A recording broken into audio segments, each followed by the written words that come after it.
When I first started woodworking, I bought this cordless drill driver combo that came with a charger and a set of batteries. Then pretty recently, Craftsman sent me this drill driver set, which of course came with its own charger. Oh, and they also sent me this brad nailer and some extra batteries too. Then Festool sent me their cordless track saw, which of course came with its own charger and a pair of batteries. To add to the mix, I have this little compact palm driver that I love for tight spaces that has its own 12-volt charger. Oh, and I almost forgot. Then there's all the driver bit sets and drill bit sets and some spare bits that I keep in this box. Yeah, that's a lot. Now normally these are scattered all over, but today I'm getting organized and building a dedicated charging station and storage solution. For this build you'll need half a sheet of plywood. That's it. Now the plans are designed in a way that you can have the sheet cut in half at the store to fit in your car. I then like to use my track saw to safely cut the half sheet in two. You could actually have this step done at the store too if half a sheet doesn't fit in your car. Working with quarter sheets then makes it easier to cut into smaller pieces at the table saw.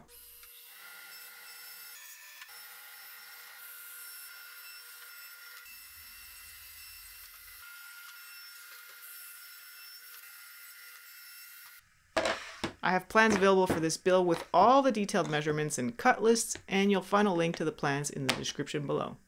Before assembly, I need to prep the parts for this little pull-out drop-down tray feature. I'll start by grabbing both of the side panels and marking out the height of the drawer tray.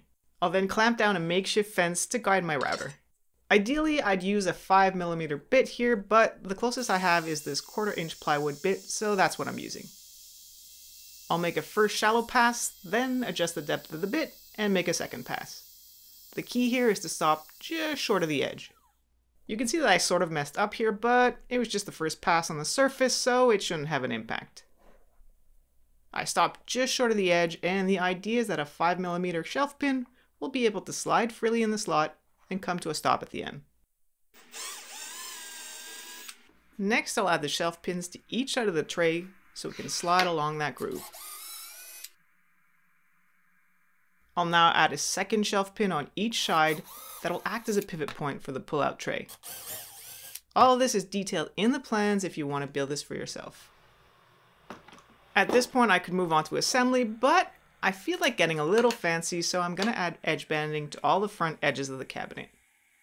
I like to use this birch edge banding that you can just iron on, then roll it to make sure it sticks as it cools. After that, I'll use this edge trimmer to trim the edges nice and flush. Then simply snap off the ends and sand all the edges until nice and smooth. And by the way, I'll leave links to all the tools I use in the description below. I'll start by assembling the T's that'll house the drills and drivers on the underside of the cabinet. I'll apply some glue but leave a small gap in the middle so I can apply a dab of CA glue, then apply some activator to the opposite face. This just makes it easier by providing an instant bond to hold the pieces in place while I flip it over and secure it with some screws.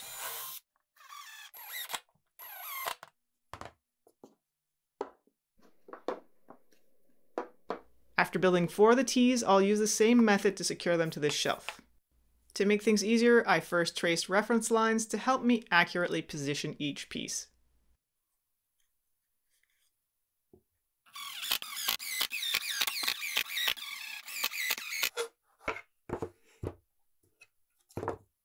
Next, I'll add the strips to each side panel to create a similar T-shape that'll house the drills.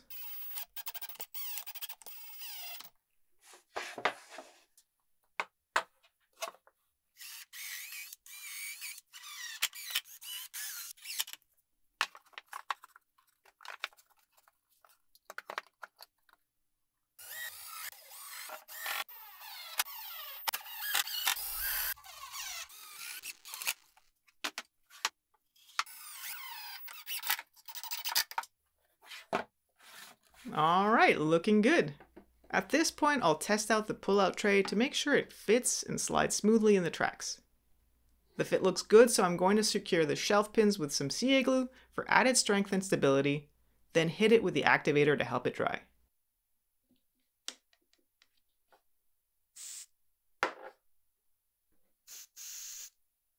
Next, I'm going to add a false front that'll hold all my chargers. By doing this, I'll be able to hide all the wiring behind it to keep things organized and out of sight. I'll simply secure a cleat to the top and bottom with glue and screws. Then pop in the false front just like this. But wait, how did I mount the chargers, do you ask? That's a good question, so let me show you. Alright, so each charger has these mounting clips on the back, and each of them is different. What I like to do is stick a piece of tape over the mounting holes, but then also add a piece of tape that'll cover the top corners. And that's because I traced out where I want each charger to go, and I'll be able to line up the markings on the tape with the markings on the plywood.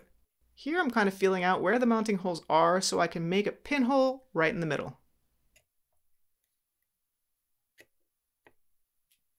I can now pull off the tape and line up the corners with my outline, then press it down. Using my awl, I'll transfer the holes, then simply add the screws.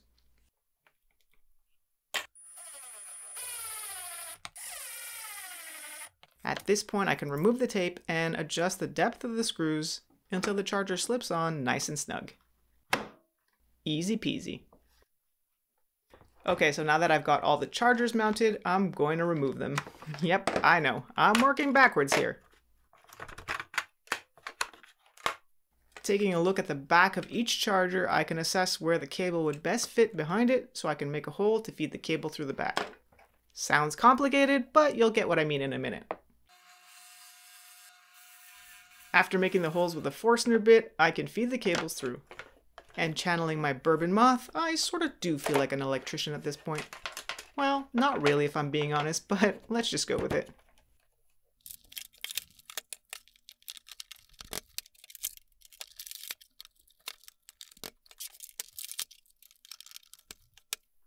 Alright, so the chargers are mounted and you can see the cables coming out the back here.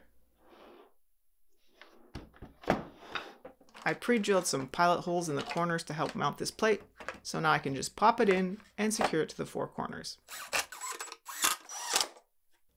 As usual, I popped into Princess Auto to grab some supplies, including this power bar that I'm also going to hide back here so all the wires aren't dangling out in the open. All I need to do is drill a hole to feed the cord through so I can plug it into a wall. Whenever using a Forstner bit, I like to clamp a scrap piece as a backer to prevent blowout. No one will really see the inside, but still, you don't want your power cord fraying from rubbing against wood splinters, do you? I really don't know why I'm plugging them all in at this point. I'm just gonna have to take them all apart to install the cabinet on the wall, but I guess it does make me feel like I'm making progress. Now you might notice that one of the drill holders is wider than the others, and that was totally planned. I want to include a quick access bit holder for the bits I use most often. I want to drill the holes at a slight angle so the bits don't fall out, so I'll use a small wedge under the block to create the angle I need. Now I can simply glue and clamp it. While that dries, I'll cut the French cleat. Most of my garage walls are poured concrete, so I find that using French cleats to hang cabinets is the easiest solution. I set my blade to 45 degrees and rip this roughly down the middle. One part will go on the wall and the other will be secured to the back of the cabinet. I've traced out where I want the cleat to hang on the wall, so here I'm just lining it up visually. I'll start by the middle screw so I can then level it by adjusting either side. I'll then use a hammer drill to make the hole.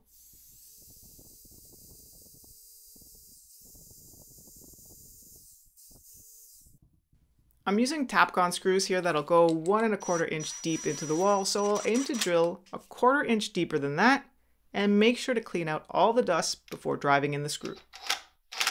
I can then level the cleat and make the other holes.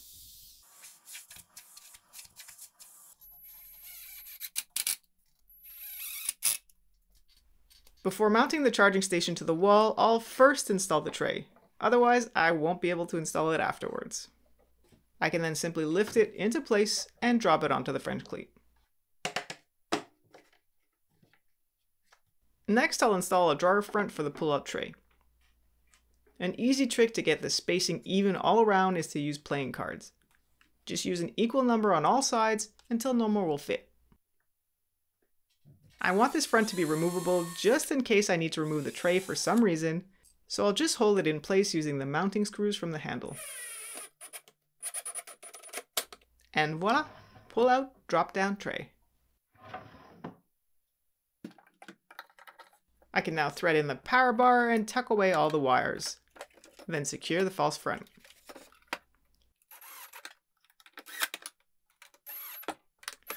Alright, time to test it out. Oh yeah, it's like a disco in here.